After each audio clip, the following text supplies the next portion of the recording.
Hello guys, good morning po everyone, good morning. Good morning po everyone, good morning. Nandito po ako, papasok sa work ko po. Dahil iniba ko na pong oras ko sa pagpasok. Maaga na po ako napasok ngayon dahil tatanggap po ako ng trabaho ng panghapon everyday. Pag may nakita pa akong everyday ng hapon, tatanggapin ko na po. Dahil kailangan ko na po mag full time ng trabaho.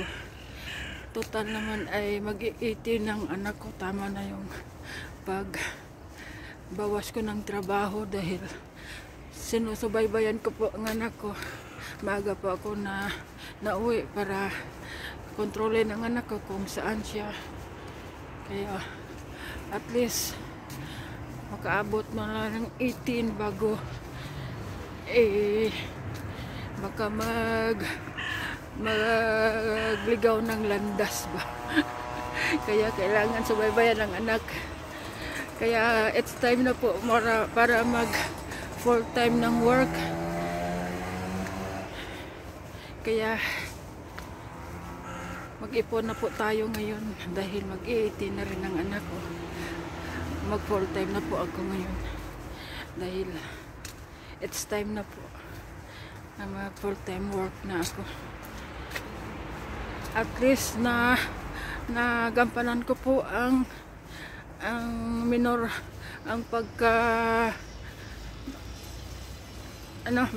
de edad ang anak ko na hindi nagligaw ng landas.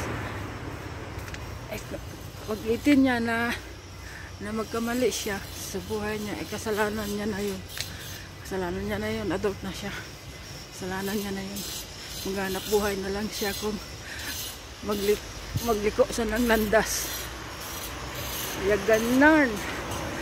Ang topic po natin ngayong umaga ay every month po magbibigay po ako ng 1 sack of rice sa isa sa mga subscriber ko po na nagasuporta po sa aking YouTube channel. Kaya may premyo po sa akin. Magsiselect po ako every month po, every end ng month kasi sahod na yun.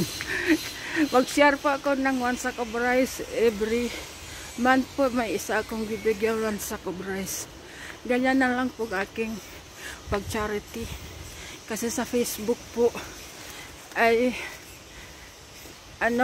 yung parang marami kasing bawal sa Facebook, kaya sa YouTube po ako mag-concentrate dahil hindi ko naman po maanan yung mga follower ko po na panoorin po ng buo ang video dahil kung i-click lang po na hindi naman panoorin ay issue po sa aking channel. Kaya ako po ay may maraming issue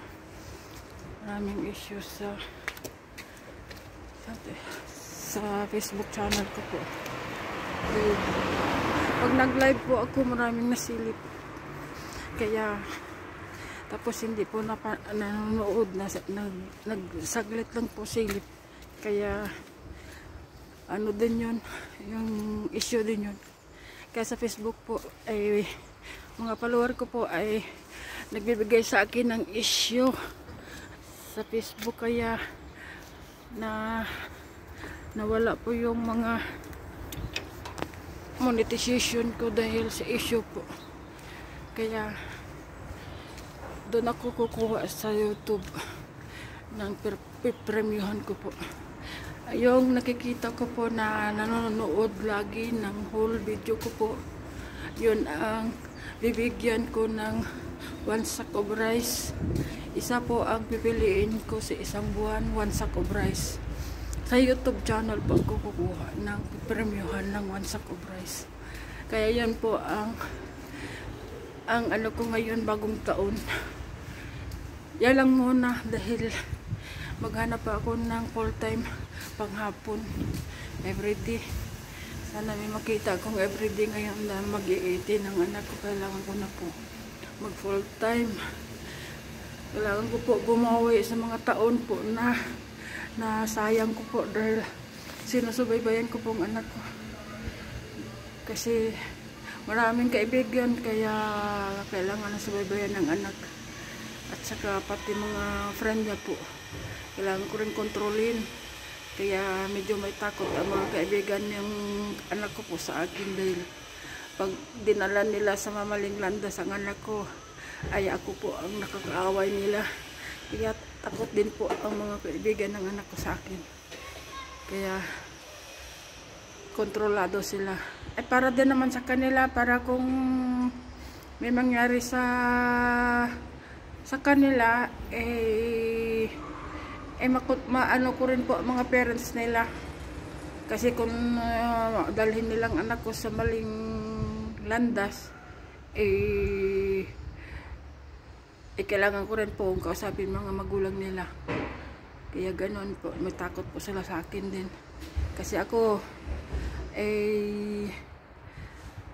para pag sa anak po ay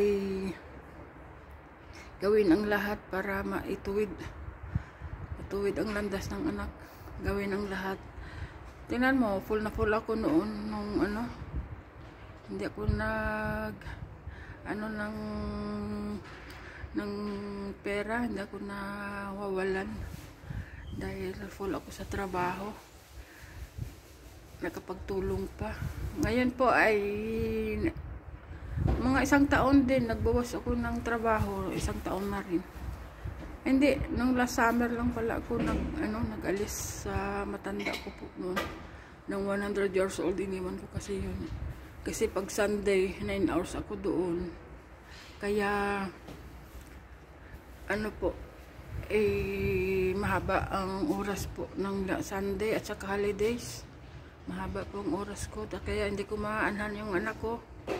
Minsan, pag uwi ko, mga friend ng anak ko nandun. Kaya ganon po ang aking ginawa. Nagbawas ng trabaho para sa anak. Para masubaybayan at least.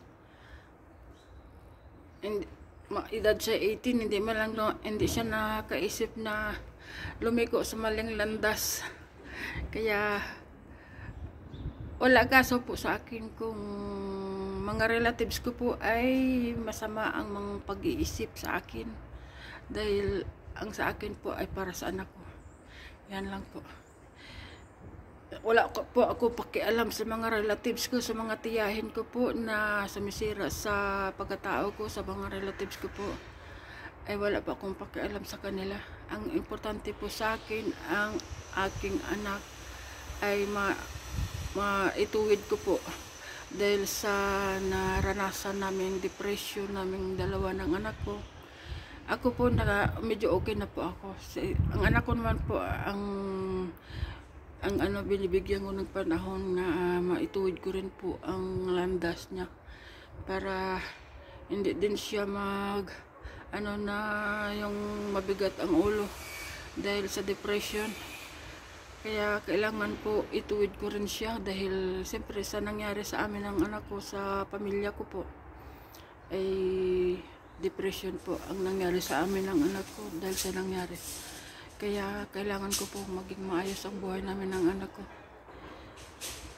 I do my best po this 2024 na maging maayos po ang buhay namin ng anak ko. At saka mag-18 na rin siya sa October, kaya kailangan ko pong mag full time na po. Dahil need na mag-ipon, need na po mag-ipon. Kailangan ko na po mag-ipon para sa future din namin ng anak ko. Sige guys, thanks for watching po. At yun po ang kuwan ko po, yung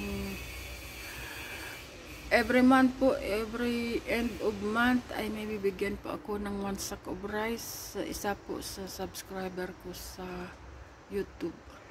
Yung always niya pinapanood yung videos ko everyday, kahit tatlo, apat ka video ko lang po panoorin niya. Okay na rin po yun. Sa loob ng isang buwan, okay na rin po yun. Tulungan niya ko. Tulungan ko rin siya. 1 sack of rice premium na sa akin. Kaya ganun po. Okay guys, thanks for watching po sa inyo. Thanks for supporting me. At subscribe pa po ang hindi pa po nakasubscribe sa akin sa YouTube channel ko po. Mag-subscribe na po para tayo ay tuloy-tuloy po ang ating pagbigay ng 1 sack of rice. Thank you for supporting me. Thanks for watching and good morning. Bye-bye.